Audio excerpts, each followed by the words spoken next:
ডিগবৈ শোধানাগৰৰ উদ্যোগত সামাজিক দায়বদ্ধতা আঁচনিৰ অধীনত চুক্তি স্বাক্ষৰ 8খন এম্বুলেন্স প্ৰদান। ডিগবৈ শোধানাগৰৰ উদ্যোগত সামাজিক দায়বদ্ধতা CSR আঁচনিৰ অধীনত 6খন স্বেচ্ছাসেৱী সংগঠনৰ সৈতে বুজাবুজি চুক্তি স্বাক্ষৰিত হয়। এই আঁচনিৰ জৰিয়তে ভাৰতীয় তেল নিগম লিমিটেড IOCLৰ অসম অইল সংমণ্ডলে ডিগবৈ শোধানাগৰৰ আশে-পাশে 50 কিলোমিটাৰ ব্যাসাৰ্ধৰ অঞ্চললৈ 3 কোটি টকাৰ আৰ্থিক অৰ্থসাহায্য আগবঢ়াব। বিশেষকৈ কৃষি স্বাস্থ্য আৰু শিক্ষা ক্ষেত্ৰত উন্নয়নমূলক কামৰ প্ৰাধান্য দিয়া হৈছে।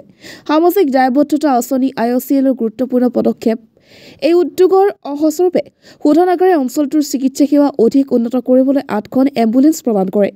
এই এম্বুলেন্সসমূহ সংশ্লিষ্ট 6টা স্বেচ্ছাসেৱী সংগঠনৰ জৰিয়তে ব্যৱহাৰ কৰা হ'ব, যাতে স্থানীয় ৰোগীসকলে সুলভ স্বাস্থ্য সেৱা লাভ কৰিব পাৰে।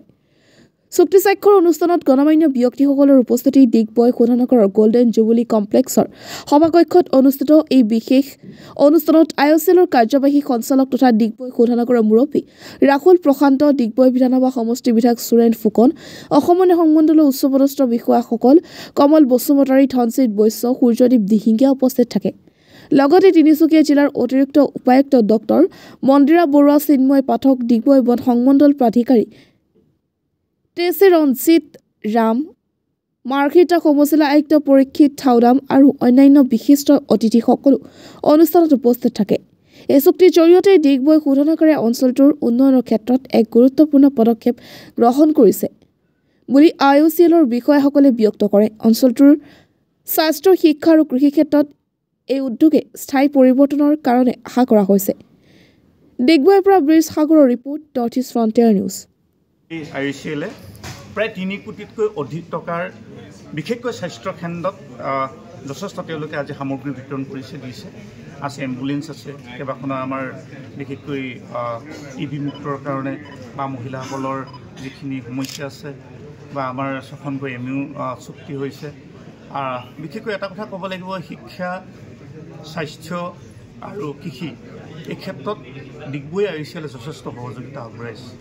গতিকে আজি জিলা প্ৰশাসনৰ বিষয়াসকল আছে, আমাৰ নতুনকৈ ED চাপ আহিছে, ৰাহুল প্ৰশান্তজী আছে, আমাৰ কমল দা আছে, ধনজিৎ দা আছে, তেখেতসকলে যথেষ্ট সহযোগিতা আগবঢ়াইছে আৰু ইয়াত উপস্থিত আছোঁ। আৰু বিভিন্ন NGOক যিখিনি সামগ্ৰী দিছে, মই তেখেতসকলকো কৈছোঁ আন্তৰিকতাই ৰাইজৰ মাজলৈ গৈ কিনে এইখিনি বিতৰণ কৰিব লাগে।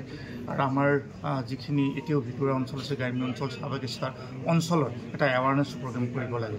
গতিকে স্বাস্থ্যৰ ওপৰত আজি আটাইতকৈ বেছি গুৰুত্ব দিয়া হৈছে। গতিকে যুটীয়া সঞ্চালক আজি তিনিচুকীয়া জিলাৰ জয়ন্ত ভট্টাচাৰ্য ডাঙৰীয়া আছে।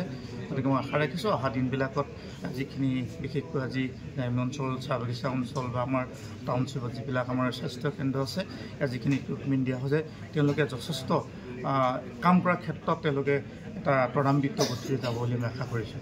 ভাল হ'ব। আৰু বিশেষকৈ মাননীয় মুখ্যমন্ত্ৰী ডাঙৰীয়াক আমি ধন্যবাদ দিম, মাননীয় প্ৰধানমন্ত্ৰী ডাঙৰীয়াক ধন্যবাদ দিম।